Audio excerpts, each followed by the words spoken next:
महाभारत। महाभारत का नाम सुनते ही हमारे मन में युद्ध के अनेक दृश्य आने लगते हैं, लेकिन महाभारत में कई मार्मिक और रोमांचक दृश्य भी हैं। उन्हीं दृश्यों में आज हम लेकर आए हैं द्रौपदी स्वयंवर। द्रौपदी स्वयंवर के बारे में बताने से पहले हम थोड़ा आपको महाभारत जब लिखा गया उस समय भारत की स्थिति कैसी थी, कैसा परिवेश था, उसके बारे में बताते हैं। चलिए शुरू करते हैं। जो ना महाभारत कहे भारत का इतिहास, तो उस पूर्व विकास पर हो किसको विश्वास। कहता है मगर महाभारत यह कहना कहने वालों का, झूठा है उनको पता नहीं भारत के भावी लालों का। भारत वह है भारती वही, हाँ पहला नहीं अनुसरण है। जलवायु धर्म दोनों ही हैं, पर उनका नहीं अनुकरण है। मित्रों, ध्यान से सुनिए अगली पंक्ति को। पूर्व परिस्थिति प्राप्त हो यदि भारत को आज, तो फिर गौरव दिखा दे जग को यही समाज। वह फूल हजारी फूले थे इस भारत की फुलवारी में, नंदन वन ठोकर खाता था इस वन की क्यारी क्यारी में। महर्षि वेद व्यास ने इस महाभारत पुराण की रचना की। भगवान कृष्ण को याद करते हुए दो पंक्तियां सुनिए। चला दो जैसी भी चाल माधव, उसी चलन से चला करेंगे। लिखा दो लेखक जो बन के तुम, तो हम लेखनी बन लिखा करेंगे। ना ना कहेंगे ना हाँ कहेंगे, ना क्यों कहेंगे ना क्या कहेंगे। नचा दो जैसा भी नाच नटवर, वह नाच हम भी नचा करेंगे। मित्रों, अब चलते हैं द्रौपदी स्वयंवर की ओर। सभा का दृश्य है। हस्तिनापुर और आसपास के राजा इकट्ठा हुए हैं। राजा द्रुपद ने अपनी बेटी द्रौपदी के लिए योग्य वर चुनने के लिए एक प्रतियोगिता रखी है, लेकिन चुनौती इतनी कठिन रखी है कि कोई उसे आसानी से पार नहीं कर सकता है।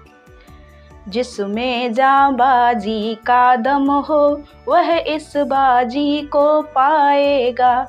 मैदान जंग जिसका घर हो वह इस मैदान में आएगा। जिसने आज तक नियम पूर्वक निर्भय वीरचर्या की हो वीर दूध जिसकी माँ का, जिसने गुरु की सेवा की हो। जो धनुर्वेद में व्यापक हो इस आर्य देश का नामी हो, वह वीर परीक्षा परिचय से द्रौपदी देवी का स्वामी हो। मित्रों, कहते हैं काम दे सकते नहीं अनाज के पाले हुए, टिक सकेंगे इस जगह जांबाज के पाले हुए। जो बजाएं खिदमतें उस्ताद की जी जान से, आएंगे आगे वही तीरंदाज के पाले हुए। जिनकी जान है आन पर और आन है ईमान पर, पाएंगे बाजी वही फैयाज के पाले हुए। दम लड़ाने की जगह है अब भागना क्या, दम पे देते हैं दम साज के पाले हुए। द्रौपदी स्वयंवर के लिए सारी सभा लगी हुई है। अब सभी राजा एक एक करके धनुष के पास जा रहे हैं। उठने वाले जिस तरह उठे धनवा इस तरह उठा न सके। मीन का लक्ष्य था एक तरफ डोरी कमान पर ला न सके। पिच पिच कर झुक झुक कर झांके, आखिर में झक मार हार गए। बेगारी भार टाल आए, यह जो सो दिल उतार चुके।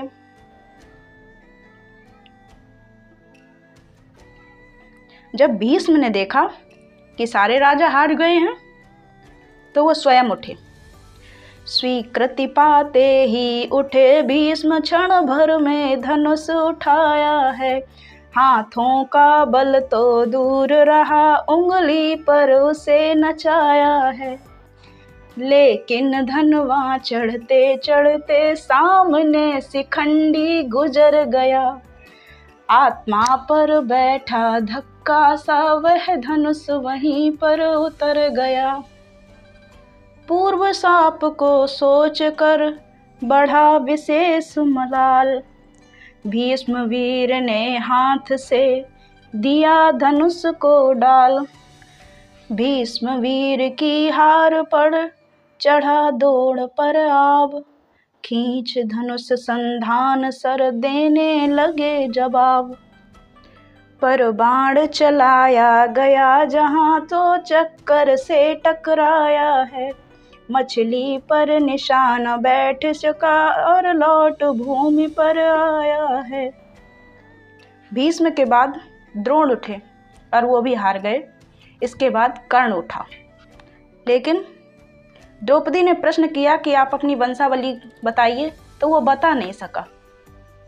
अपनी वंशावली का था न कर्ण को ज्ञान, लौट पड़ा संकोच से लगा न सका निशान। जब सब एक एक करके हार गए, द्रुपद को बड़ा कष्ट हुआ। वो कहने लगे, किसी भी वीर ने वीरत्व दिखाया होता, निशान तो दूर था धनवा ही चढ़ाया होता। मीन भी विध न सकी चढ़ सका, धनुष भी नहीं न चढ़ाया तो हाथों से उठाया होता। लेकिन तभी क्या होता है, द्रौपदी लौटने वाली थी, राजा कुछ कहने वाले थे, लेकिन पार्थ से धनुर्धारी कैसे चुप रहने वाले थे। फुरफुरी उठी सारे तन में, बलवीरों पर अफसोस उठा। वह ब्राह्मण वेशी पार्थ उठा, या क्षत्रियता का जोश उठा। ब्राह्मण वेशी अर्जुन को देखकर सब कहने लगे, क्या करते हो, क्यों जाते हो? कहकर ब्राह्मण समझाने लगे। पार्थ के हाथ को पकड़ पकड़ चुपके चुपके बिठलाने लगे। लेकिन भगवान कहते हैं, जो जिस राग को जानता है उसकी ही ओर झुकाता है मसल नाचने वालों का, ताल पर ताल पैर फड़काता है। कृष्ण कहते हैं, बन गई अगर तो वाह हवा, बिगड़ी तो क्या ले जाएगी। जैसी औरों की निपट गई, त्यों निपट इसी की जाएगी। अब अर्जुन धनुष उठाने के लिए जा रहे हैं। यादवपति ने वह भाव समझ, तत्काल सुदर्शन खींच लिया। कुंती नंदन ने बार बार मन में ही उन्हें प्रणाम किया। ध्यान में पार्थ का माथ झुका, या झोंका ही झंकार हुआ। धनुएं पर एक झोंक आई और बाण मीन के पार हुआ। दुष्टों को इस भांति जब मिली हार पर हार, उधर पांचाली बढ़ी लिए विजय वरहार। चतुर सखी संकेत में बोली बहन सुजान, कर ली जो कुछ देर में वरदानी का ध्यान।